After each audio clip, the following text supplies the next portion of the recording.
Thanks for joining us for this episode of ECCB Connects, a production of the Eastern Caribbean Central Bank, where we share with you who we are, what we do, and how we serve you.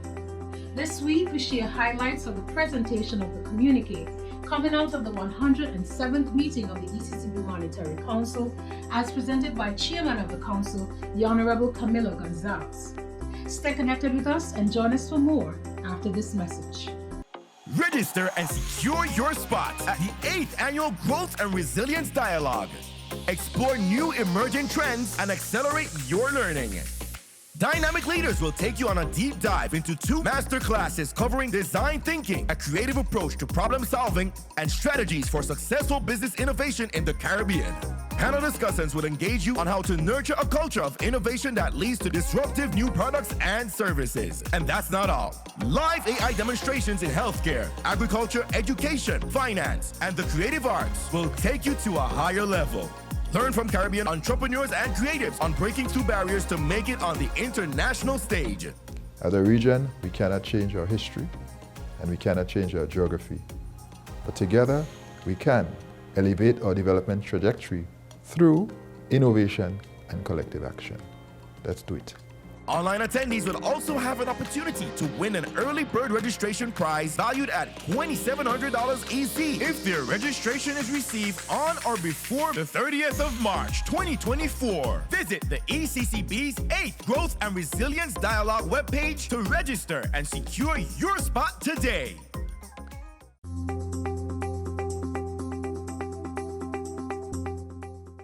Welcome back. The ECCB Monetary Council convened its 107th meeting at the ECCB headquarters in St. Kitts and Nevis on 16 February 2024. The Monetary Council is the highest decision-making body of the ECCB and is made up of the Ministers of Finance for the 8 ECCB member countries. All 8 ministers attended the meeting. During the meeting, the Council received the Governor's report on monetary and credit conditions in the Eastern Caribbean Currency Union, which outlined the growth outlook for the region. The Council also received key updates and discussed matters pertaining to the currency union, including the greening of the financial system and financial stability.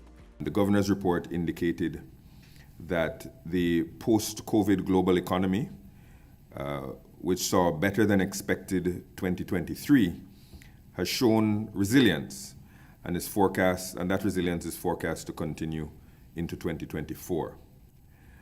And as downside risks, there is a slowing global economy and an uncertainty that portend headwinds ahead for the currency union, particularly in tourism, which had a strong rebound in 2022 that continued into 2023.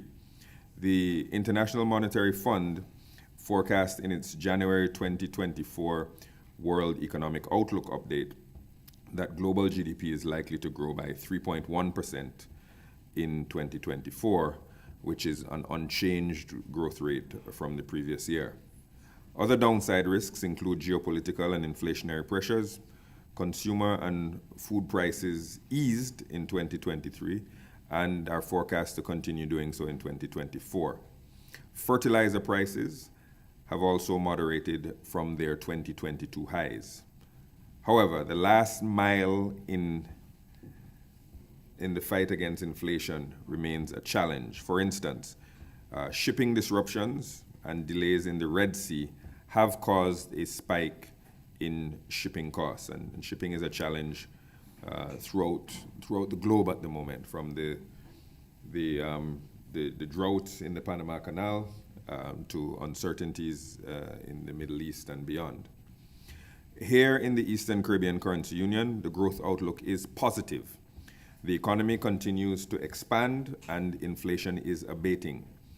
Implementing strategic reforms is key for building resilience and elevating the growth trajectory. On the upside, increased investments in areas such as food and nutrition security can build additional resilience against shocks.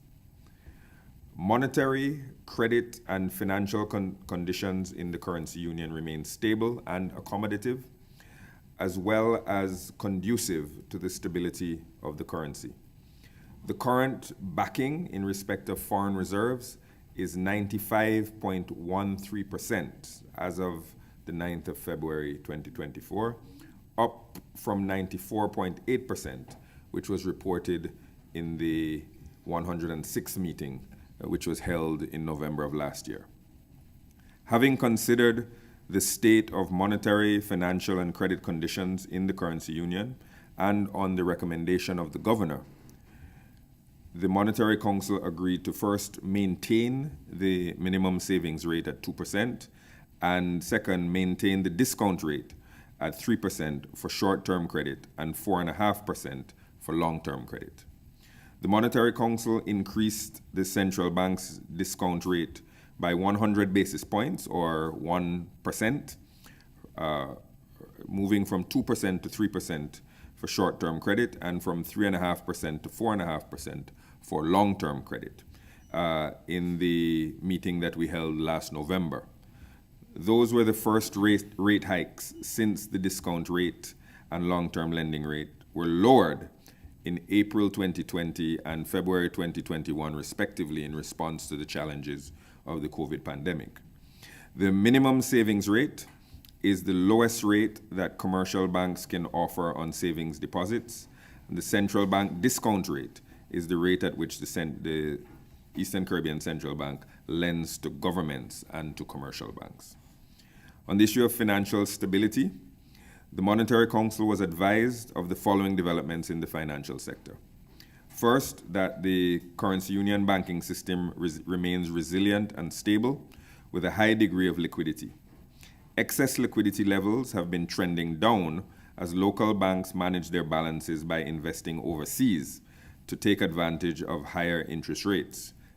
Nonetheless, there remains significant excess liquidity in our regional banking system. Capital buffers remain at robust levels, and although the financial sector stability has been maintained, vulnerabilities persist.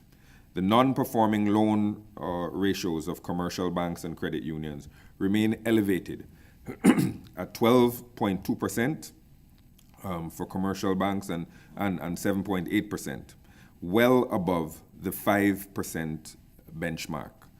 So we have some work to do still with non-performing loans across the region. The Credit Bureau, which has recently rebranded from Credit Info ECCU Limited to Every Data ECCU Limited, is in the process of completing data sharing agreements as part of their work. Soft launches are being planned for Antigua and Barbuda and St. Kitts and Nevis in the first quarter of this year. The central bank initiated the ECCU Credit Bureau project in 2017 with the objectives of strengthening credit risk management and enhancing access to credit.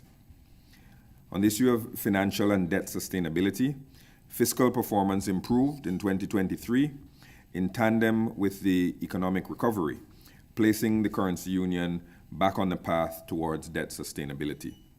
Given the relative volatility in citizenship by investment revenue, strategic reforms are needed to facilitate a broadening of the regional revenue base.